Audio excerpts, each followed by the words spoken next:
inmediata tiene que ver con todo el proceso de la regeneración, un régimen absolutamente excluyente que no permitía la participación de otras expresiones políticas diferentes.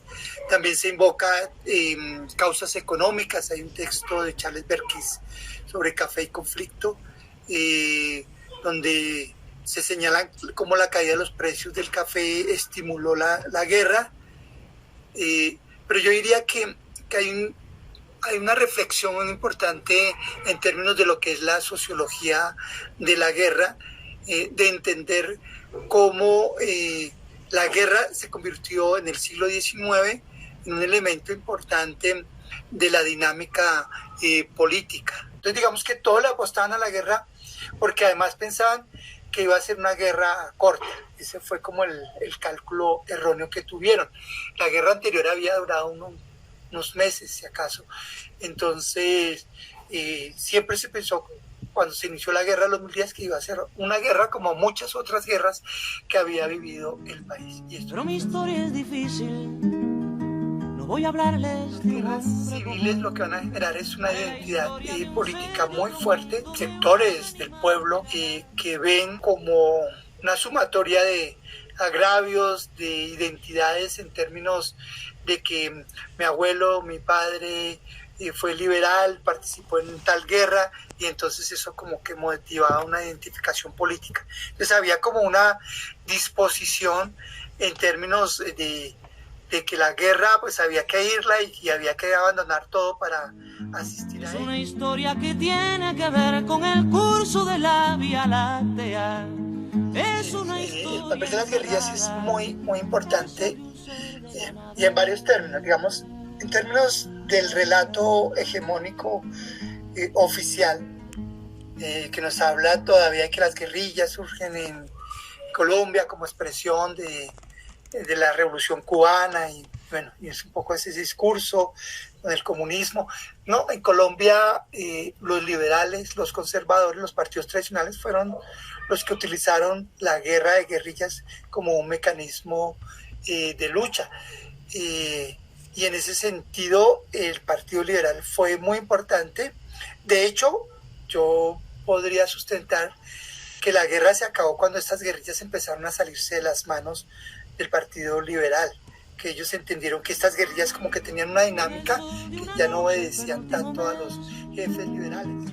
Fue de planeta en planeta, guerrilleros muy importantes como Tulio Barón, como Avelino Rosas en el Cauca, que incluso elaboraron códigos guerrilleros, el código guerrillero, porque Avelino Rosas, tengo entendido, estuvo en Cuba, de él hay un monumento allá en Cuba, estuvo participando, entonces digamos que hubo aprendizajes y difusión de elementos que van a ser muy importantes a la hora de estudiar los fenómenos de la insurgencia armada en Colombia ya en los años 50. La existencia de presos políticos ha sido una característica además que trasciende incluso todo este periodo, para llamarlo de alguna manera republicano, también en la época de la colonia. Recordemos que Antonio Nariño fue uno de los presos políticos perseguido por publicar y difundir los derechos del hombre. Y en este periodo, pues, y en todo este periodo vamos a encontrar presos políticos, porque hubo guerras continuas, personas perseguidas porque tenemos una característica de regímenes hegemónicos que se imponían y que hacía una persecución pues a las personas disidentes. Y mucho más lo vemos en la regeneración, que a través de la ley de los caballos prácticamente eliminó la posibilidad de cualquier disidencia. Y no en el África ardiente, como pensaba la gente. El papel de las mujeres siempre ha sido importante, poco visibilizado, pero ha sido muy importante en las guerras civiles.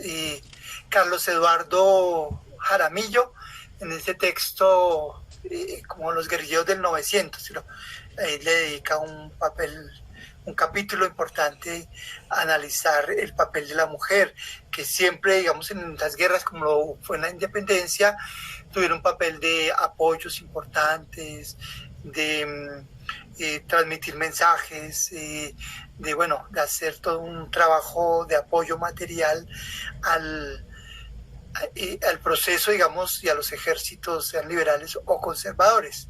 Sin embargo, me parece que hay que destacar otros ámbitos, no solamente en el plano militar, sino lo que significaba para las mujeres la guerra, en términos de que los hombres y los hijos mayores se iban para la guerra y las mujeres se quedaban a cargo de los hogares, ellas las que tenían que responder, eran cabezas de familia, madres cabezas de familia. Digamos que ese papel habría que documentarlo a través de cartas, cómo vivían, cómo tenían que ya empezar en un contexto económico altamente adverso, pues, sobrevivir y ser el sostén. Y al fin bajó hacia la guerra, perdón. Un punto recurrente en las historias de las guerras en Colombia. Y en ese sentido, pues la guerra de los 1000 días no fue la excepción.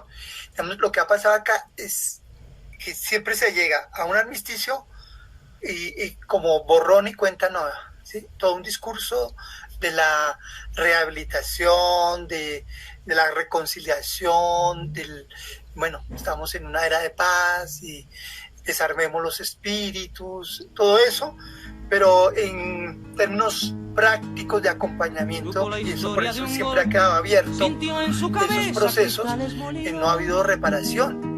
Y comprendió que la guerra era la paz del futuro.